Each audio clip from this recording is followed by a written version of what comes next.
হইল 54 বছর থেকে আমরা নির্যাতিত মিলতে পাবে, আর 15.5 বছর নির্যাতন নিষ্পেষণের কোন মাত্রা এমন ছিল না যেটা আমাদের উপর চালানো হয় নাই।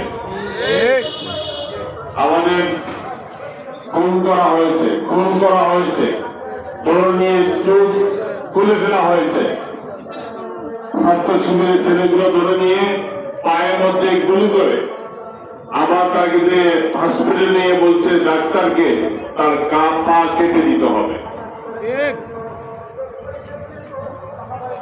যে আয়না করে ইতিহাস শুনেছেন আপনারা, ব্যারিস্টার আরমান বলছেন 8 বছর ছিলাম আয়না করে, সূর্যের আগুলো আমি কোনোদিন দেখি নাই।